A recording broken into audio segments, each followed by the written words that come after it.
अस्सलामुअलैकुम dear students, उम्मीद करता हूँ आप सब स्टूडेंट ठीक ठाक होंगे, खैरियत से होंगे। डियर स्टूडेंट्स, आज की इस वीडियो में हम BSN 5th semester and post RN 3rd semester के सब्जेक्ट टीचिंग लर्निंग प्रिंसिपल के यूनिट नंबर 3 जो कि हमारे साथ learning cycle models and learning style है, इसके आज हम पार्ट 2 को डिस्कस करेंगे और इसको समझने की कोशिश करेंगे। इससे पहले कि हम अपने लेक्चर को कंटिन्यू करें, तमाम नए आने वाले दोस्तों से गुजारिश है कि चैनल को सब्सक्राइब करें और बेल आइकन को दबाएं ताकि नए वीडियोस की नोटिफिकेशन आप दोस्तों को टाइम पर मिलती रहे। तो डियर स्टूडेंट्स, इस यूनिट के पार्ट 1 में हमने Taylor model of learning cycle तक इस यूनिट को डिस्कस कर लिया था, जिसमें मैंने आपको ये बताया था कि जो टेलर ने जो मॉडल पेश किया था लर्निंग साइकिल के हवाले से, तो इस मॉडल में इन्होंने बुनियादी बात ये कही थी कि जब भी हम किसी टास्क पर काम करने जा रहे हो, उस पर हम काम कर रहे हो और काम करने के दौरान अगर हम किसी चीज़ में स्टक जाए, फंस जाएं और वो काम हमसे ना हो रहा हो, तो इस पर अफसोस करने के बजाय हमें चाहिए कि हम उस पर मुसलसल कोशिश करते रहे, उसको बार बार जो है उस पर ट्राई करते रहे, उस वक्त तक हम उस काम पर जो है कोशिश करते रहे जब तक हम उस टास्क को जो है मुकम्मल ना कर ली। तो ये बुनियादी बात टेलर ने जो है अपनी लर्निंग साइकिल मॉडल में जो है बताई थी, ठीक है। इसी तरह से इन्होंने अपनी जो मॉडल ऑफ लर्निंग साइकिल है इसको जो है 4 स्टेजेस में डिवाइड किया है, जिसमें पहला जो स्टेज है वो हमारे साथ डिसओरिएंटेशन है, दूसरा स्टेज एक्सप्लोरेशन है, तीसरा स्टेज हमारे साथ रीओरिएंटेशन है और लास्ट स्टेज हमारे साथ इक्विलिब्रियम कहलाता है, ठीक है। तो ये बुनियादी 4 स्टेजेस हैं हमारे साथ Taylor model of learning cycle के, जिसको आज हम डिटेल के साथ डिस्कस करेंगे और इन स्टेजेस को हम अंडरस्टैंड करने की कोशिश करेंगे। तो डियर स्टूडेंट्स, आप Taylor model of learning cycle को देख सकते हैं जो कि हमारे साथ 4 स्टेजेस पर मुश्तमिल है, जिसमें पहला नंबर हमारे साथ डिसओरिएंटेशन का है, दूसरा स्टेज हमारे साथ एक्सप्लोरेशन कहलाता है, तीसरा स्टेज हमारे साथ रीओरिएंटेशन है और लास्ट जो कि हमारे साथ 4th नंबर स्टेज है वो इक्विलिब्रियम कहलाता है। तो सबसे पहले अब हम बात करेंगे डिसओरिएंटेशन स्टेज का कि डिसओरिएंटेशन में क्या होता है। डिसओरिएंटेशन का अगर मैं आपको इसके हवाले से जनरली बताऊं तो एक हमारे साथ ओरिएंटेशन होता है, दूसरा हमारे साथ डिसओरिएंटेशन होता है। ओरिएंटेशन से मुराद ये है कि अगर आपको जगह चीज़ के बारे में पता हो, आप लोगों को जानते हो और आप हर तरह के सिचुएशन को अंडरस्टैंड करते हो, उसके बारे में आपके पास मालूमात हो, तो इसको हम क्या कहते हैं, इसको हम ओरिएंटेड कहते हैं। डिसओरिएंटेशन से मुराद ये है कि वो कंडीशन, वो सिचुएशन जिसमें आप किसी भी चीज़ के बारे में आपको कोई आइडिया ना हो, ठीक है, आपको किसी चीज़ के बारे में पता ना हो और इसी तरह से आप तज़ब्ज़ुब का शिकार हो जाए, कन्फ्यूजन का शिकार हो जाए। क्योंकि आपको उन चीज़ों के बारे में नहीं पता होता जिसके साथ जो है आपका आमना सामना हुआ होता है, आपका सामना हुआ होता है। तो इस वजह से आप कन्फ्यूजन का शिकार हो जाते हैं, आप एंजाइटी का शिकार हो जाते हैं और आपकी जो कॉन्फिडेंस लेवल होती है वो डाउन हो जाती है। क्यों डाउन हो जाती है? क्योंकि आपको उस चीज़ के बारे में पता नहीं होता। तो इसको हम डिसओरिएंटेशन कहते हैं। यहाँ पर अगर हम डिफिनीशन में देखें तो डिफिनीशन में कहते हैं कि exposure to unfamiliar challenging state of confusion like new technology result in anxiety and loss of confidence।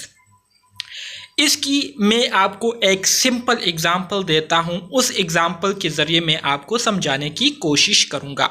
मिसाल के तौर पर आप एक हॉस्पिटल में काम कर रहे हैं, ठीक है। उस हॉस्पिटल में अभी तक डायलिसिस की जो फैसिलिटीज़ है वो पेशेंट्स को नहीं मिल रही, लेकिन कुछ दिनों बाद जो है डायलिसिस मशीन जो है वो आपके हॉस्पिटल में जो है उसको प्लांट कर दिया जाता है, ठीक है। उसको जो है उस डायलिसिस की जो फैसिलिटीज़ है वो आपके हॉस्पिटल जो है वो देने शुरू कर देते हैं।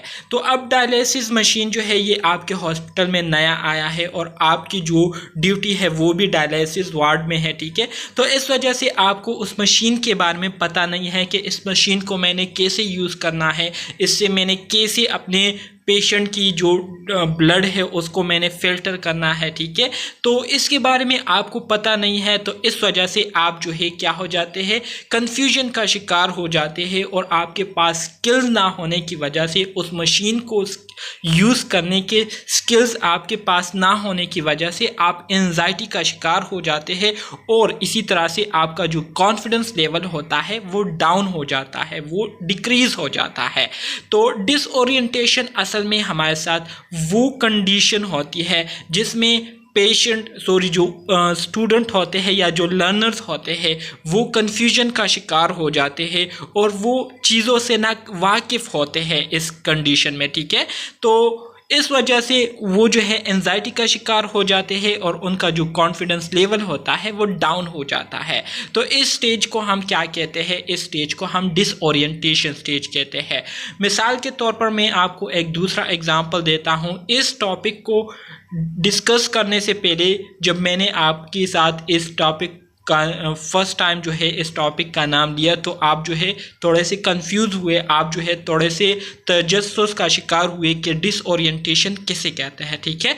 तो इसी तरह से ये हमारे साथ वो कंडीशन होती है जिसमें हमें किसी चीज़ के बारे में पता नहीं होता, और उस चीज़ से जो है हम अनफेमिलियर होते हैं, अनजान होते हैं। अनजान से मतलब बेखबर होते हैं, जिसकी वजह से जब हमसे कोई शख्स या कुछ लोग जो है उसके हवाले से पूछते हैं, तो फिर हमें समझ नहीं आती कि इनको अब मैंने किस तरह से हैंडल करना है, जिसकी वजह से हम एंजाइटी का शिकार हो जाते हैं, और हमारा जो कॉन्फिडेंस लेवल होता है वो डिक्रीज़ हो जाता है।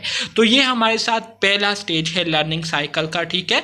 तो इसको क्या कहते हैं, इसको डिसओरिएंटेशन कहते हैं। इसके बाद हमारे साथ जो दूसरा स्टेज आता है वो है एक्सप्लोरेशन। एक्सप्लोरेशन किसे कहते हैं? एक्सप्लोरेशन से मुराद चीज़ों को एक्सप्लोर करना। चीज़ों को जब आप एक्सप्लोर करते हैं तो एक्सप्लोर करने से मुराद ये है कि आप चीज़ों को आइडेंटिफाई करते हैं, चीज़ों को आप डिस्कवर करते हैं, और उन चीज़ों के हवाले से आप इंफॉर्मेशन जो है जमा करते हैं, ठीक है। और फिर उसको डिस्कस करते हुए उसको आप अंडरस्टैंड करने की कोशिश करते हैं। तो इसको क्या कहते हैं? इस प्रोसेस को एक्सप्लोरेशन कहते हैं। और जिस चीज़ को आप एक्सप्लोर कर रहे होते हैं, ठीक है, तो ये हमारे साथ क्या है? एक्सप्लोरेशन है। Exploration able to identify problem, gather information from different sources and develop alternative solution. जाहिर बात है, जब आप चीज़ों को एक्सप्लोर करेंगे, आप प्रॉब्लम्स को एक्सप्लोर करेंगे, तो आपके पास उसके हवाले से इंफॉर्मेशन आएगी, और वो इंफॉर्मेशन जाहिर बात है आप डिफरेंट सोर्सेज के ज़रिए वो इंफॉर्मेशन हासिल करते हैं। तो जब आप प्रॉब्लम्स को आइडेंटिफाई करने के बाद उससे रिलेटेड आप इंफॉर्मेशन गैदर करते हैं, तो फिर आपको प्रॉब्लम्स की समझ आ जाती है, और इसी तरह से प्रॉब्लम्स को समझने के बाद फिर आप उसके लिए मुख्तलिफ अल्टरनेटिव सोल्यूशन जो है वो क्या करते हैं? डेवलप करते हैं, ढूंढते हैं। इसके बाद तीसरा स्टेज हमारे साथ आता है रीओरिएंटेशन। रीओरिएंटेशन क्या है? Synthesis and integration of ideas, own ways of learning, explored other facilitation may help serve as a change agent।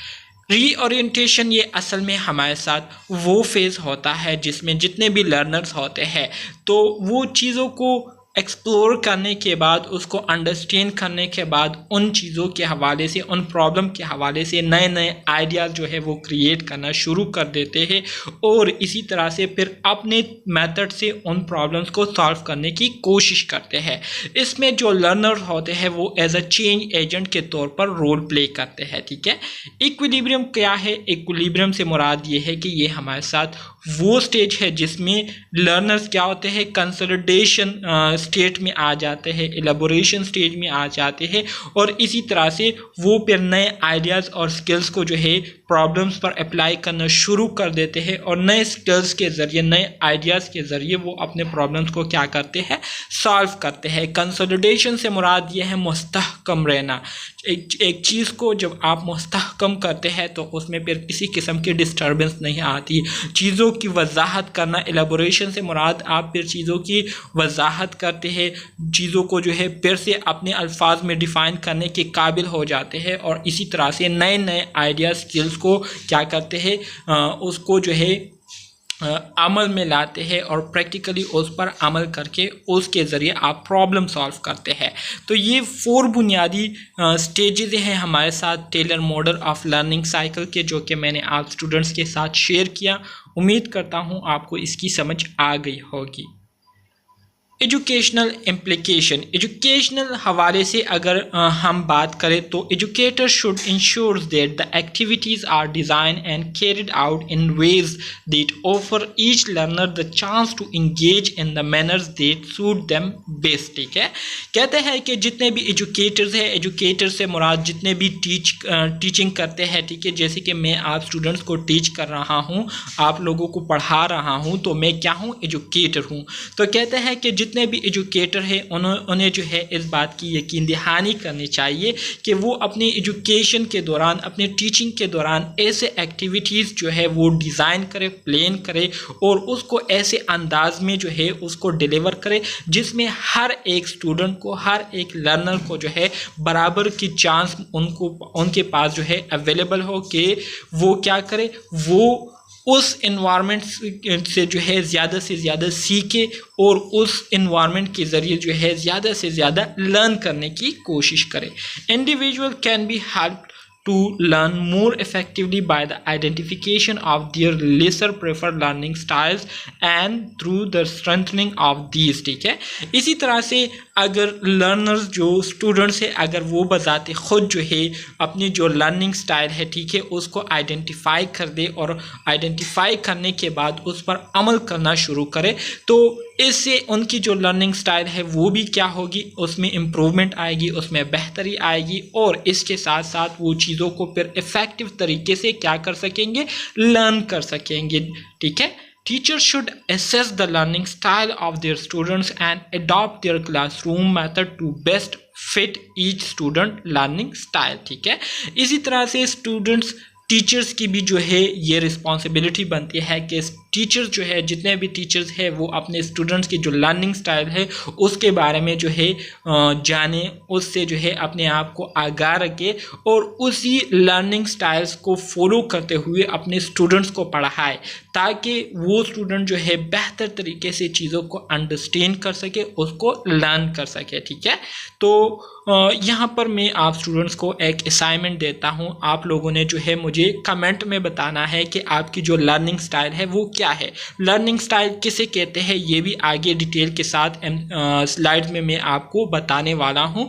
तो फिर आप लोगों ने कमेंट बॉक्स में जो है मुझे अपनी लर्निंग स्टाइल के हवाले से बताना है कि आप किस तरीके से ज़्यादा चीज़ों को समझते हैं या वो कौन सा मेथड है जिसके ज़रिए आपको चीज़ों की जल्दी समझ आ जाती है। Type of learning style, learning styles के जितने भी टाइप्स हैं उसके हवाले से अब हम बात करेंगे। Although most people use a combination of learning style, they usually have a clear preference for one. Knowing and understanding the types of learning style is important for students of any age. It is advantageous for students to understand their type of learning style early on so that homework and learning may become easier and less stressful in the future. It is important to practice and train the other type of learning styles early on so that one can utilize other type just as effectively। कहते हैं कि जो learning style है, ठीक है, तो कहते हैं कि ज़्यादातर जितने भी स्टूडेंट्स होते हैं तो वो हमारे साथ जितने भी लर्निंग स्टाइल्स है उसको कंबाइनली क्या करते हैं, यूज़ करते हैं।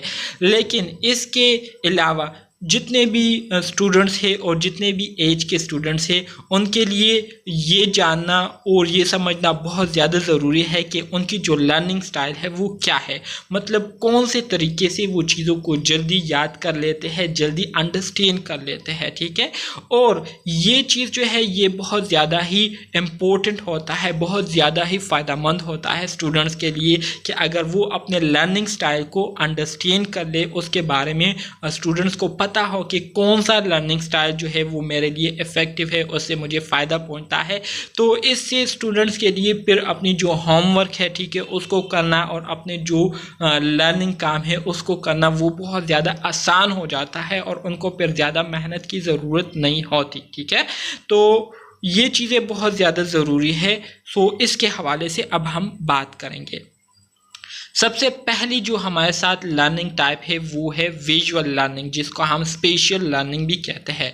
विजुअल लर्निंग से मुराद ये है कि जब आप किसी डायग्राम को देखते हैं, आप किसी क्या कहते हैं किसी साइन को देखते हैं, ठीक है, तो वो साइन आपको फिर हमेशा के लिए याद रहता है, या वो डायग्राम जो है वो आपको हमेशा के लिए याद रहती है। और डायग्राम्स के ज़रिए, मुख्तलिफ ड्राइंग्स के ज़रिए जो है आप चीज़ों को आसानी से याद करते हैं, तो इसको क्या कहते हैं, इसको विजुअल लर्निंग कहते हैं। और जो इस तरह से याद करने वाला होता है उसको विजुअल लर्नर कहते हैं, ठीक है। तो visual learners prefer to use picture, images, diagrams, colours and mind maps, ठीक है। जितने भी विजुअल लर्नर्स होते हैं, ठीक है, तो वो क्या करते हैं, वो मुख्तलिफ पिक्चर्स, इमेजेस, डायग्राम, कलर्स और माइंड मैप को यूज़ करते हुए चीज़ों को लर्न करते हैं, ठीक है। ये बात आप लोगों ने अपने जहन में जो है याद रखनी है कि जितने भी विजुअल लर्नर्स होते हैं तो वो लर्निंग के लिए, चीज़ों को अंडरस्टैंड करने के लिए, ठीक है, अपने कंसेप्ट को क्लियर करने के लिए मुख्तलिफ pictures, images, diagrams, colours and mind maps को क्या करते हैं, यूज़ करते हैं। और इन्हीं चीज़ों के ज़रिए वो मुख्तलिफ चीज़ों के हवाले से लर्न करते हैं। Enjoy reading, have good hand writing, are very detail oriented, are organised and have keen awareness of colours and shape, ठीक है। जितने भी विजुअल लर्नर्स होते हैं तो इनमें आपको ये खसूसियात लाजमी तौर पर मिलेंगी कि ये लोग जो है रीडिंग करना, चीज़ों का मुतालिया करना पसंद करते हैं। इसी तरह से इनको जो है अच्छी हैंड राइटिंग बहुत ज़्यादा पसंद होती है। ये लोग जो है चीज़ों के बारे में बहुत ज़्यादा डिटेल से अंडरस्टैंड करने की कोशिश करते हैं, बहुत ज़्यादा ऑर्गेनाइज, सिस्टमेटिकली जो है ये लोग बहुत ज़्यादा ऑर्गेनाइज होते हैं। और इसी तरह से मुख्तलिफ कलर्स और मुख्तलिफ शेप्स के बारे में इनको बहुत ज़्यादा मालूमात होती है, ठीक है, जानकारी इनके पास मौजूद होती है। They remember people faces better than their names and they often need to maintain eye contact with a person to concentrate on a conversation, ठीक है। इसी तरह से जो विजुअल लर्नर्स होते हैं तो विजुअल लर्नर्स को जो है लोगों के नाम के बजाय लोगों के फेस जो है वो बहुत ज़्यादा याद रहते हैं। और इसी तरह से विजुअल लर्नर जब भी दूसरे लोगों के साथ बात करते हैं तो बात करने के दौरान वो अपने बात करने वाले से आई कांटेक्ट जो है बहुत ज़्यादा रखते हैं, और इसी वजह से वो कंसंट्रेशन भी उनकी बातों पर फिर कर रहे होते हैं, ठीक है। Visual learner often pursue careers such as architecture, engineering, project management और डिज़ाइन। इसी तरह से जितने भी विजुअल लर्नर्स आपको मिलेंगे तो इनका जो कैरियर होता है वो ज़्यादातर आर्किटेक्चर से रिलेटेड होता है, इंजीनियरिंग से रिलेटेड होता है, प्रोजेक्ट मैनेजमेंट या जो डिज़ाइनिंग है इससे रिलेटेड होता है। और इसी फील्ड में विजुअल लर्नर्स बहुत ज़्यादा जो है वो क्या होते हैं, इन्वॉल्व होते हैं, ठीक है। Attribute of the visual learner, visual learners की अगर हम एट्रीब्यूट्स की बात करें, इनकी खसूसियात की बात करें तो क्रिएट विजुअल डायग्राम्स, ये लोग जो है विजुअल डायग्राम बनाने में बहुत ज़्यादा माहिर होते हैं। इसी तरह से ग्राफिक रिजल्ट्स ऑफ अ सर्वे, जो सर्वे किए गए होते हैं तो उन सर्वे को ये लोग जो है ग्राफ में बहुत ज़्यादा अच्छे तरीके से प्रेजेंट करने की काबिलियत रखते हैं। इसके साथ साथ ये लोग मुख्तलिफ़ किस्म के पोस्टर क्रिएट करने में काबिल होते हैं। ड्रॉ और मैप्स को बनाने में ये लोग बहुत ज़्यादा शार्प होते हैं। इसके अलावा पावर पॉइंट्स को क्रिएट करने में और मुख्तलिफ़ किस्म के वीडियोस को क्रिएट करने में ये विजुअल लर्नर जो है बहुत ज़्यादा काबिलियत रखते हैं। इसके बाद दूसरी किस्म हमारे साथ जो लर्निंग की स्टाइल की आती है वो है वर्बल लर्निंग। वर्बल लर्निंग क्या है? वर्बल लर्निंग को लिंग्विस्टिक लर्निंग भी कहते हैं, ठीक है। The verbal learner is someone who prefer using words both in speech and in writing to assess their learning, ठीक है। वर्बल लर्नर्स असल में वो लोग होते हैं जो कि चीज़ों को समझने के लिए, उसको अंडरस्टैंड करने के लिए वो क्या करते हैं, अपनी स्पीच और राइटिंग का सहारा लेते हैं। मतलब वो चीज़ों के बारे में जो है बाय स्पीच, जैसे कि मैं आप स्टूडेंट्स के साथ अब बात कर रहा हूँ, आप स्टूडेंट्स को मैं पढ़ा रहा हूँ, ठीक है। तो आप लोग क्या कर रहे हैं, आप लोग वर्बली लर्न कर रहे हैं, मेरी बातों को सुन रहे हैं, ठीक है। तो आप वर्बली क्या कर रहे हैं, लर्न कर रहे हैं। और इसी तरह से मेरे इंपॉर्टेंट पॉइंट्स को आप लिख रहे हैं अपने साथ, तो ये आप क्या कर रहे हैं, राइटिंग कर रहे हैं, जो कि आपको लर्न करने में क्या कर रही है, मदद मदद दे रही है, आपको सपोर्ट दे रही है, ठीक है। They make the most word based techniques scripting and reading content allowed, ठीक है। इसी तरह से जो वर्बल लर्नर्स होते हैं तो ये लोग जितनी भी चीज़ें लर्न करते हैं, जितने भी वर्ड्स जो है ये लोग बनाते हैं तो टेक्निक्स के बेस पर बनाते हैं, स्क्रिप्टिंग करते हैं, ठीक है। इसी तरह से जितनी भी रीडिंग करते हैं तो उसको तेज़ आवाज़ में रीड करते हैं ताकि उनको जो है वो आवाज़ सुनाई दे। तो इस तरह से बाय रीडिंग, ठीक है, और बाय लिसनिंग जो है ये लोग क्या करते हैं, लर्न करते हैं।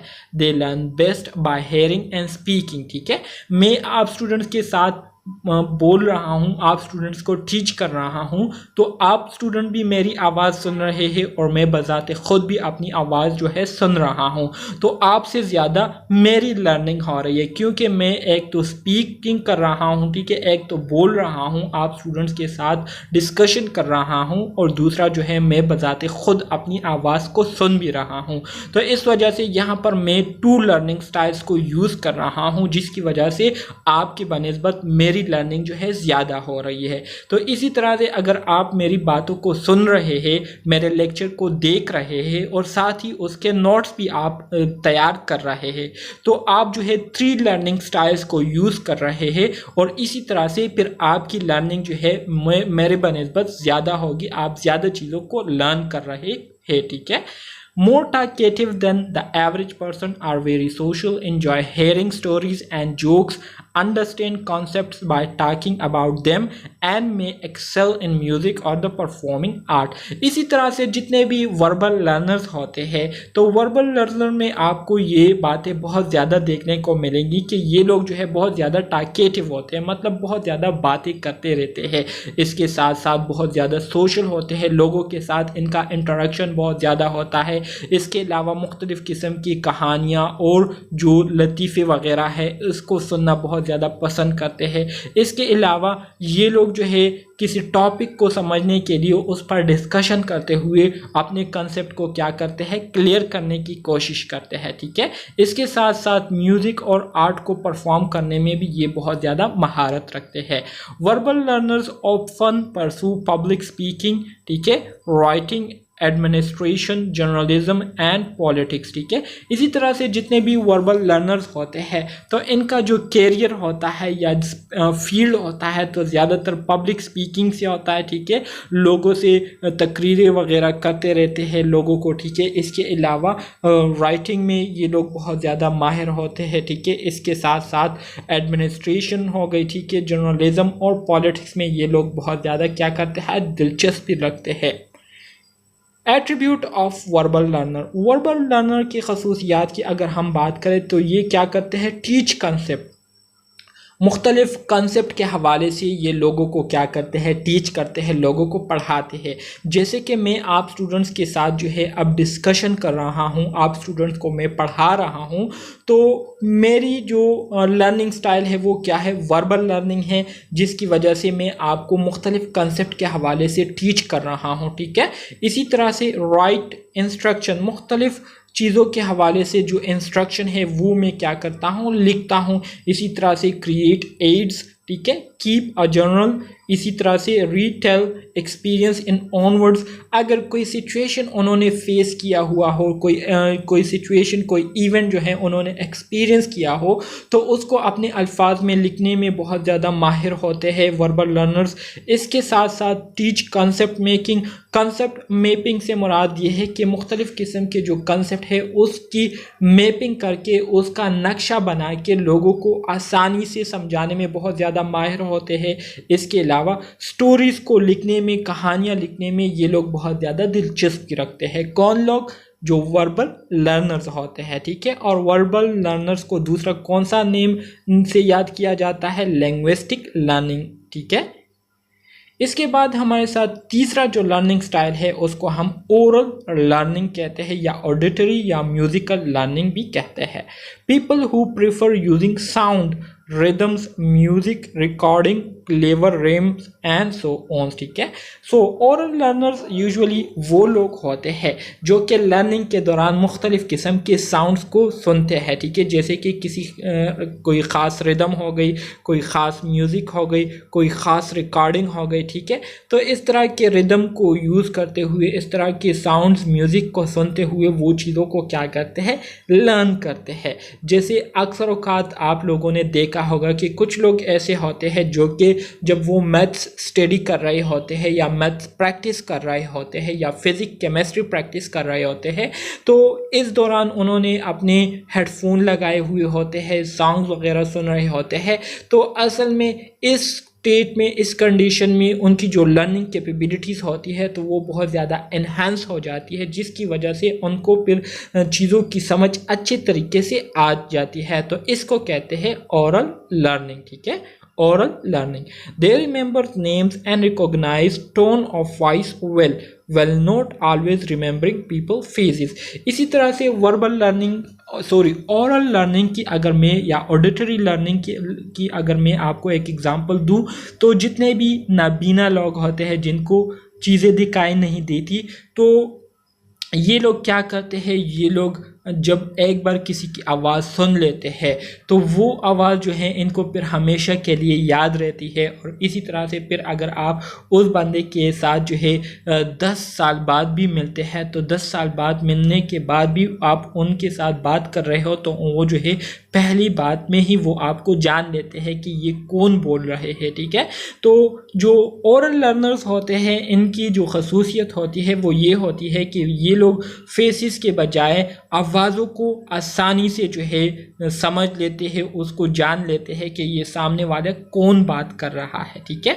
दे ऑफन हम और सिंग and they may whisper to themselves while reading, ठीक है। इसी तरह से ये लोग जो है जब भी रीडिंग कर रहे होते हैं तो अपने साथ विस्परिंग कर रहे होते हैं, कुसर पिसर कर रहे होते हैं। अक्सर औकात हम कहते हैं ना, जब टीचर क्लास में टीचिंग कर रहे होते हैं और पीछे से आवाज़ें आ रही हो तो टीचर कहते हैं कि ये कौन अपने साथ कुसर पिसर कर रहा है, ठीक है।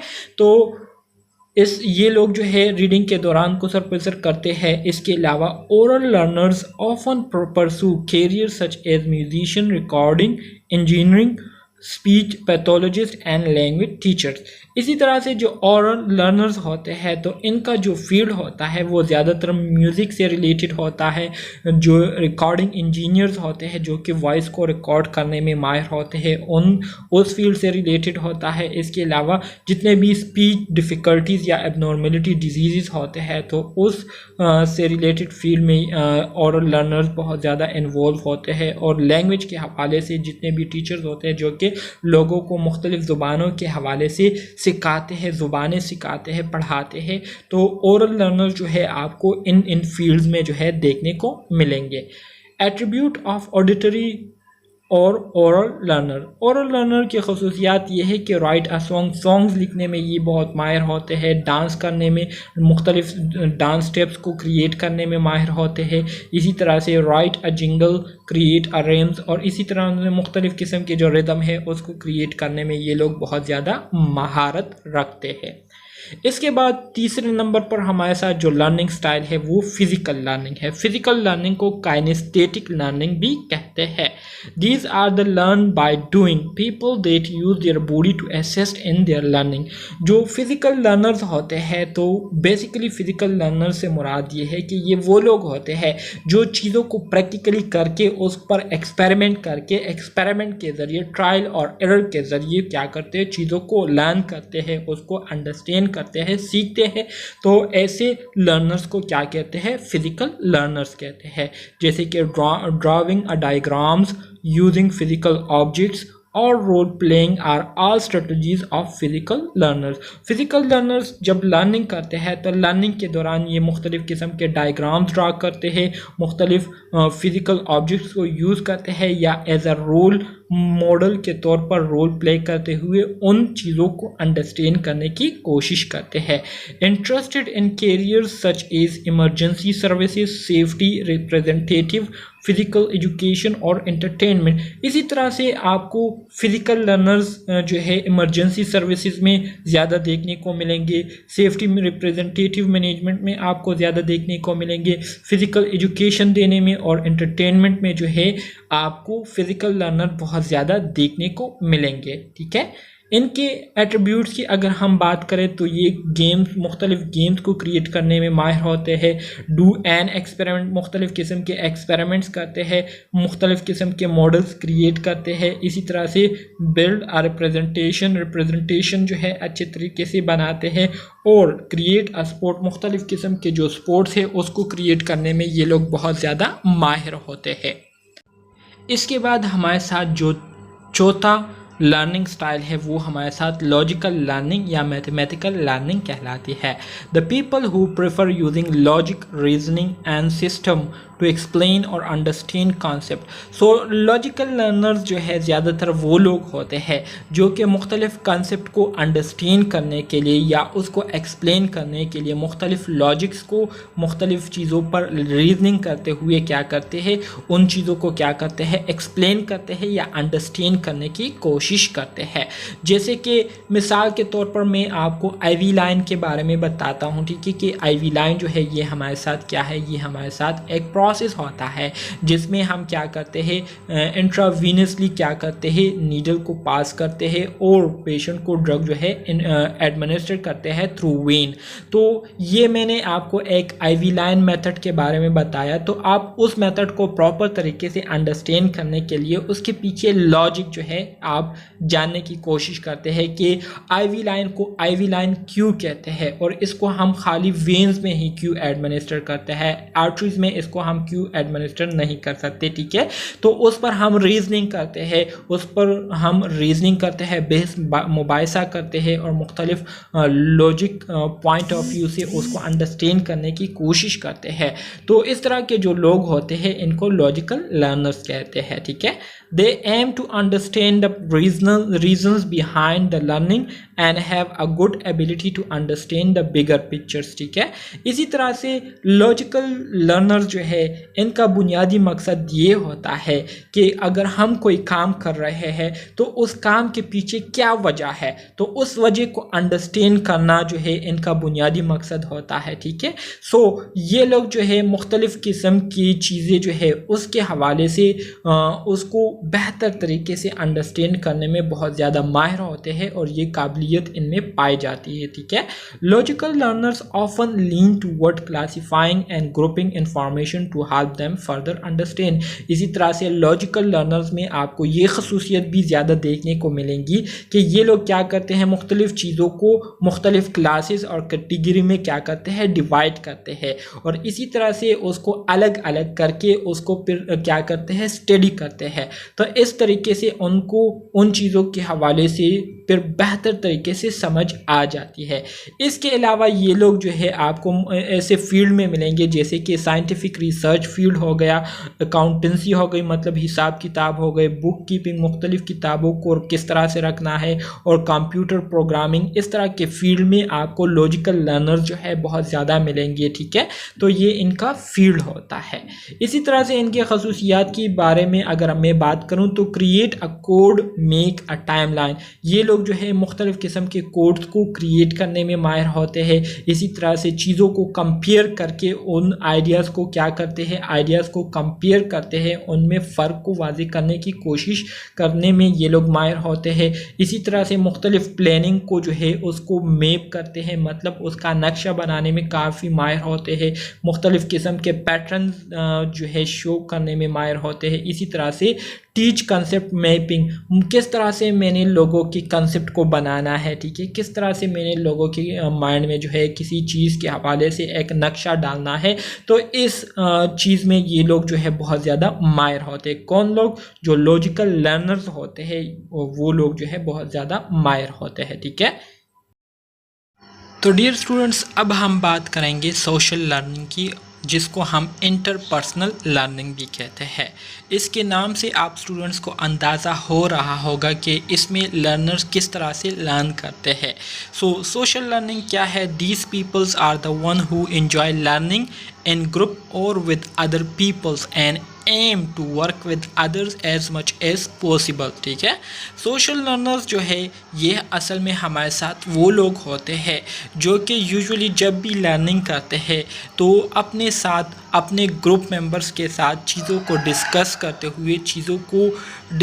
करते हुए उस पर बहस मुबाहिसा करते हुए उसको क्या करते हैं? लर्न करते हैं। ठीक है, और इसी तरह से सोशल लर्नर्स का जो बुनियादी मकसद होता है वो एज अ टीम वर्क जो है काम करना होता है। ठीक है, सोशल लर्नर में pursue counselling, teaching, training and coaching, sales, politics and human resources amongst other.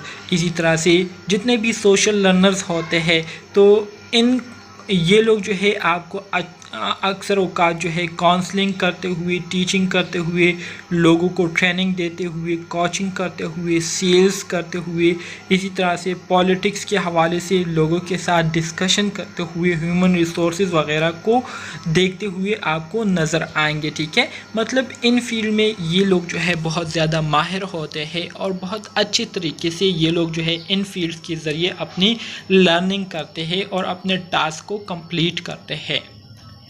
इसी तरह से एट्रीब्यूट ऑफ सोशल लर्नर्स की अगर हम बात करें तो होल्ड डिस्कशन विद अदर। पहली बात तो इनमें ये होती है कि ये जो भी चीज़ लर्न करते हैं तो उसको दूसरे लोगों के साथ डिस्कस करते हुए, डिस्कशन के ज़रिए उसको अंडरस्टैंड करते हुए लर्न करते हैं। ठीक है, इसी तरह से tell stories and role play. इसके अलावा ये लोग क्या करते हैं? मुख्तलिफ़ किस्म के स्टोरीज़ दूसरे लोगों के साथ शेयर करने में बहुत ज़्यादा दिलचस्पी रखते हैं। इसके अलावा रोल जो है वो प्ले करते हैं मुख्तलिफ किरदारों में। ठीक है, सर्वे एंड इंटरव्यू अदर। इसी तरह से सर्वे करते हैं और दूसरे लोगों से इंटरव्यू लेने में ये लोग बहुत ज़्यादा दिलचस्पी रखते हैं। Teach a cooperative game and team work. इसी तरह से लोगों को टीच करते हैं कि किस तरह से आप मिलजुल कर गेम कर सकते हैं या टीम वर्क जो है वो आप लोग कर सकते हैं। Mix up and enjoy social gathering. ठीक है, तो ये आपको सोशल लर्नर्स की जो करैक्टरिस्टिक्स है वो आपको बताई जा रही है। इसके बाद हमारे साथ जो अगला टाइप है लर्निंग स्टाइल का, उसको हम सोलिटरी लर्निंग या इंट्रापर्सनल लर्निंग कहते हैं। ठीक है, सोलिटरी लर्निंग से मुराद ये है कि ये हमारे साथ वो लर्नर्स होते हैं जो कि सेल्फ स्टडी के ज़रिए या अकेले में बैठकर खुद से चीज़ों को डिस्कस करते हुए, रीड करते हुए उसको अंडरस्टैंड करने में ज़्यादा माहिर होते हैं। ठीक है, तो इसको हम सोलिटरी लर्नर्स कहते हैं। The solitary learners prefer to learn alone and through self study. ठीक है, जितने भी सोलिटरी लर्नर्स होते हैं तो ये चीज़ों को अलोन, अकेले जो है लर्न करते हैं या सेल्फ स्टडी के ज़रिए क्या करते हैं? लर्न करते हैं।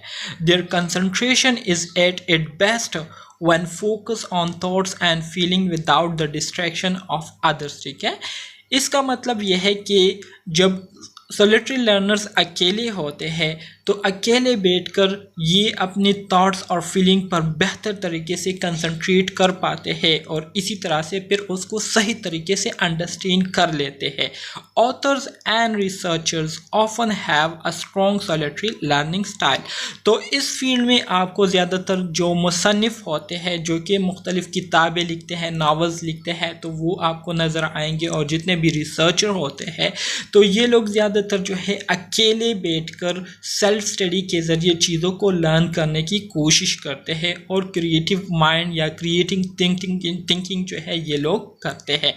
तो इन लोगों का जो ये स्टाइल है इसको हम क्या कहते हैं? सोलिटरी लर्निंग कहते हैं। ठीक है, attribute of solitary learner. Solitary learners के एट्रीब्यूट्स की अगर हम बात करें तो keep a journal, right about personal experience. अपने पर्सनल एक्सपीरियंस के बारे में अक्सर औकात ये लोग आपको लिखाई करते हुए नज़र आएंगे। Think about and plan. चीज़ों के बारे में सोचते बहुत ज़्यादा है और उसके लिए प्लानिंग बहुत ज़्यादा अच्छे तरीके से करते हैं। Read books. मुख्तलिफ़ बुक्स को रीड करने में इनका बहुत ज़्यादा दिलचस्पी जो है वो होती है। इसके साथ साथ सेल्फ स्टडी जो है ये लोग बहुत ज़्यादा करते हैं और सेल्फ स्टडी से ज़्यादा लर्निंग ये लोग करते हैं। Which type of learners you are. तो डियर स्टूडेंट्स, मैं आपसे एक क्वेश्चन यहाँ पर करता हूँ कि आपकी लर्निंग स्टाइल कौन सी है, ठीक है। आया आप चीज़ों को देखकर ज़्यादा चीज़ों को याद रखते हैं, या चीज़ों को सुनते हुए ज़्यादा याद रखते हैं, या उसको रीड करते हुए, या उसको प्रैक्टिकली करते हुए, या उसको लॉजिकली अंडरस्टैंड करते हुए आप ज़्यादा ये आपको चीज़ों की समझ आती है। तो आप लोगों ने मुझे कमेंट बॉक्स में ये बताना है कि आपकी लर्निंग स्टाइल कौन सी है, ठीक है। सो हमारे साथ बेसिकली 7 लर्निंग स्टाइल है, जिसमें विजुअल लर्निंग स्टाइल है, ओरल लर्निंग स्टाइल है, वर्बल लर्निंग स्टाइल है, फिजिकल लर्निंग स्टाइल है, लॉजिकल है, सोशल है एंड सॉलिटरी है, ठीक है। तो एग्ज़ाम में MCQs के हवाले से ये बहुत ज़्यादा इम्पोर्टेंट पॉइंट्स हैं। प्रॉब्लम सॉल्विंग की सिग्निफिकेंस की तरफ आ जाते हैं कि जब हम प्रॉब्लम को सॉल्व करते हैं तो इसकी कितनी अहमियत है, क्या इम्पोर्टेंस है। Problem solving is a vital element of the curriculum, enables students to use their newly acquired knowledge in meaningful way in real life activities and assist them in working at high levels of thinking। Problems को solve करना ये एक बहुत ही important चीज़ है, इसकी बहुत ज़्यादा अहमियत है, क्योंकि ये प्रॉब्लम सॉल्विंग के ज़रिए जो स्टूडेंट्स ने नए नए चीज़ों को सीखा हुआ होता है, उन्होंने जो नई नई नॉलेज गेन की होती है, तो उस नॉलेज को जो है ये स्टूडेंट जो है, ये लर्नर जो है, बहुत सोच समझकर अपने जो रियल लाइफ एक्टिविटीज़ होती है उसमें क्या करते हैं, यूज़ करते हैं, और इसी तरह से इसको यूज़ करते हुए इस पर हायर लेवल थिंकिंग करते हुए अपने जो प्रॉब्लम्स है उसको सॉल्व करते हैं। It presupposes that students can take on some of the responsibilities for their own learning, ठीक है। और इसी वजह से ये समझा जाता है, ये बात की जाती है कि जब लर्नर्स प्रॉब्लम्स को सॉल्व करते हैं उसमें बजाते खुद इन्वॉल्व होते हैं, तो बजाते खुद इन्वॉल्व होने की वजह से उनमें फिर एक ज़िम्मेदारी जो है वो पैदा हो जाती है, सेंस ऑफ रिस्पॉन्सिबिलिटी उनमें पैदा हो जाती है कि उन्होंने फिर अपने प्रॉब्लम को जो है खुद सॉल्व करना होता है, और उनमें एक खुद से प्रॉब्लम को सॉल्व करने की एक जिम्मेदारी जो है वो पैदा हो जाती है। Can take personal action to solve problem, इसी तरह से वो अपने प्रॉब्लम्स को सॉल्व करने के लिए फिर ज़ाती तौर पर जो है इक़दाम करते हैं। रिज़ॉल्व कन्फ्लिक्ट को जो है ख़ुद से रिज़ॉल्व करने की कोशिश करते हैं, उसके लिए मुख्तलिफ़ सलूशन जो है वो फाइंड आउट करते हैं, और इसी तरह से उस पर सोच विचार करते हैं, ठीक है। प्रॉब्लम किसे कहते हैं, यहाँ पर प्रॉब्लम की डिफिनीशन आपको बताई गई है। प्रॉब्लम किसे कहते हैं, प्रॉब्लम की अगर लफ्ज़ी मायने को देखें तो प्रॉब्लम से मुराद मसला या मसाइल अगर बहुत ज़्यादा हो, ठीक है, मसाइल। सो any situation where you have an opportunity to make a difference and to make things better is called problem, ठीक है। प्रॉब्लम से मुराद ये है कि कोई भी ऐसी सिचुएशन हो जहाँ पर आपके पास ये अपॉर्चुनिटी, ये मौका मौजूद हो कि आप चीज़ों को क्या करें, डिफरेंट अंदाज से कर सके, और उसको मज़ीद आप बेहतर तरीके से जो है उसको आप क्या कर सके, प्रेजेंट कर सके, तो इसको हम क्या कहते हैं, इस सिचुएशन को हम प्रॉब्लम कहते हैं। इसी तरह से प्रॉब्लम को आप इसी तरह से भी डिफ़ाइन कर सकते हैं कि कोई भी ऐसी चीज़, कोई भी ऐसी सिचुएशन, इवेंट जिसकी वजह से आपकी जो होम्योस्टेटिक एनवायरनमेंट होता है, या आपकी जो होम्योस्टेटिक स्टेटस होती है, ठीक है, उसमें डिस्टर्बेंस आ जाए और आप फिर अपने काम को करने में जो है आपको दुश्वारी पेश आ जाए, तो इस सिचुएशन को क्या कहते हैं, प्रॉब्लम कहते हैं, ठीक है।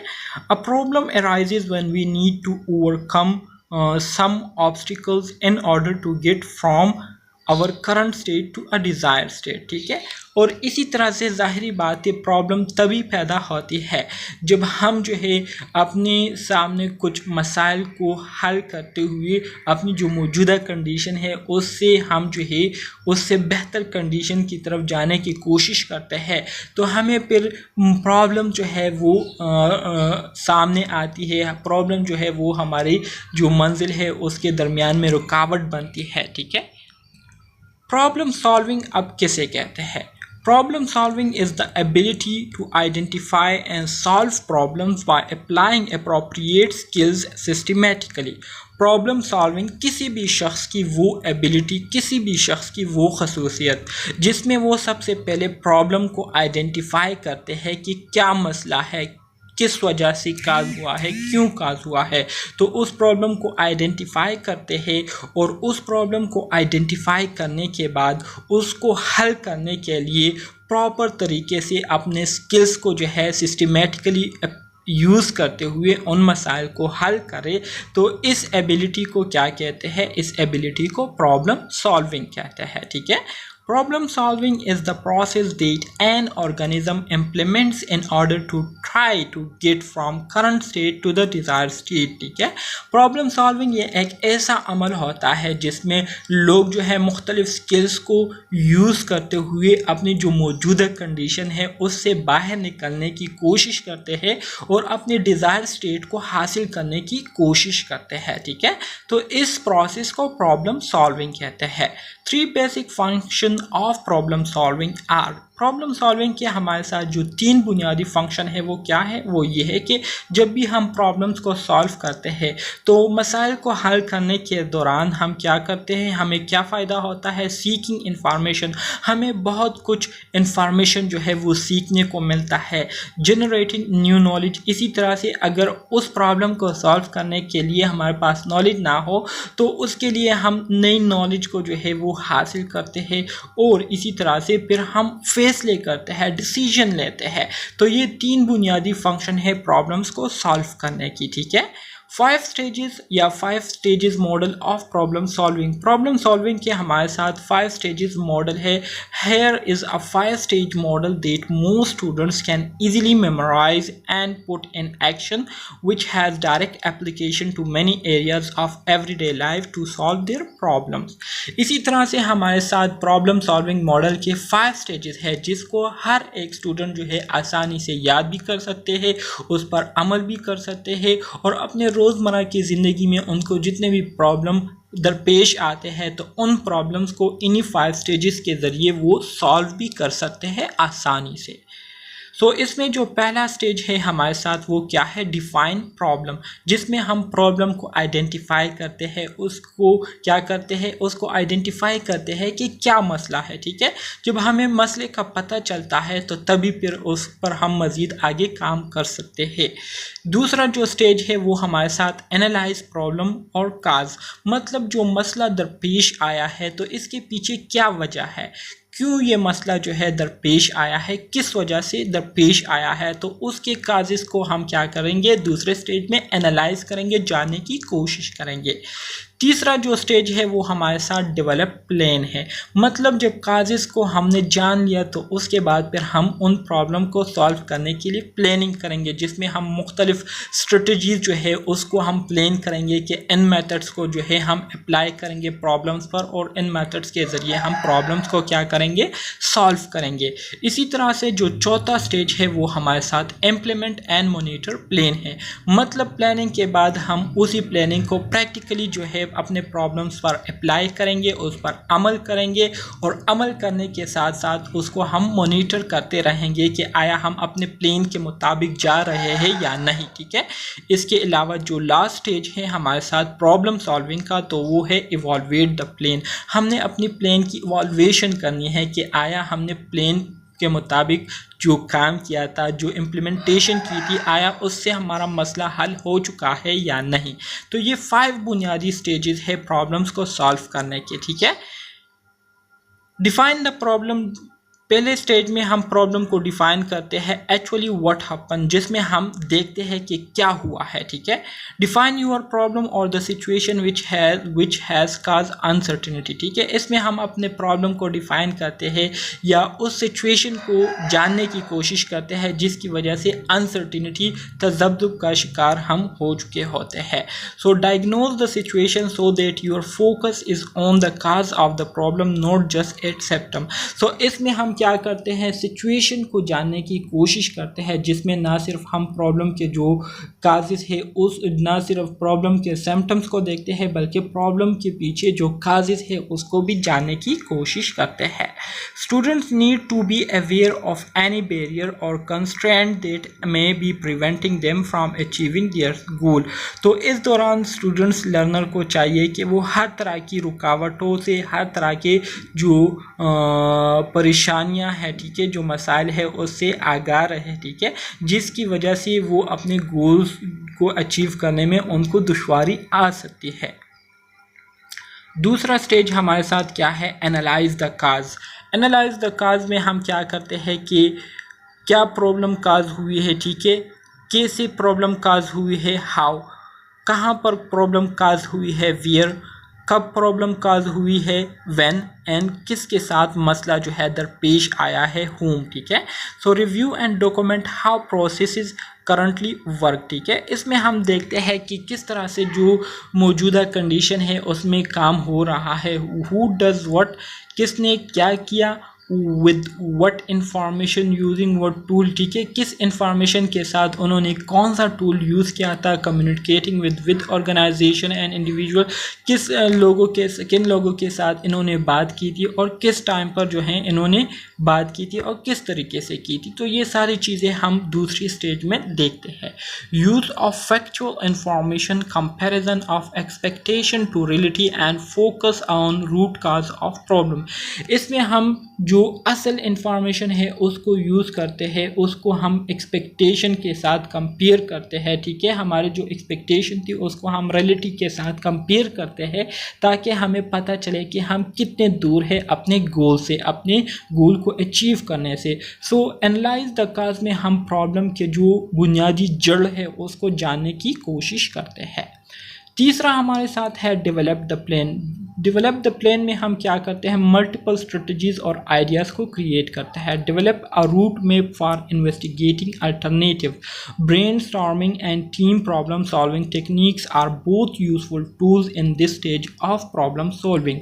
अब हमारे साथ प्रॉब्लम सॉल्विंग का जो तीसरा स्टेज है जो कि डेवलप द प्लान है, तो इसमें हम क्या करते हैं, इसमें हम अपने प्रॉब्लम्स को सॉल्व करने के लिए मुख्तलिफ अल्टरनेटिव सोल्यूशन जो है वो ढूंढने की कोशिश करते हैं, ब्रेनस्टॉर्मिंग करते हैं, मतलब अपने माइंड में नए नए आइडियाज़ को क्रिएट करने की कोशिश करते हैं, अपने टीम मेंबर्स के साथ उन प्रॉब्लम को डिस्कस करते हुए और इसी तरह से मुख्तलिफ टूल्स को यूज़ करते हुए हम क्या करते हैं, इस प्रॉब्लम के लिए प्लानिंग करते हैं, ठीक है। आइडेंटिफाई वेरियस सोल्यूशन को हम आइडेंटिफाई करते हैं after the nature and parameter of a problem are understood. जब हम प्रॉब्लम के जितने भी पैरामीटर्स हैं, ठीक है, और उसकी जो नेचर है उसको अंडरस्टैंड कर लेते हैं, तो उसके बाद हम क्या करते हैं, student will need to select one or more appropriate strategy to help resolve the problem.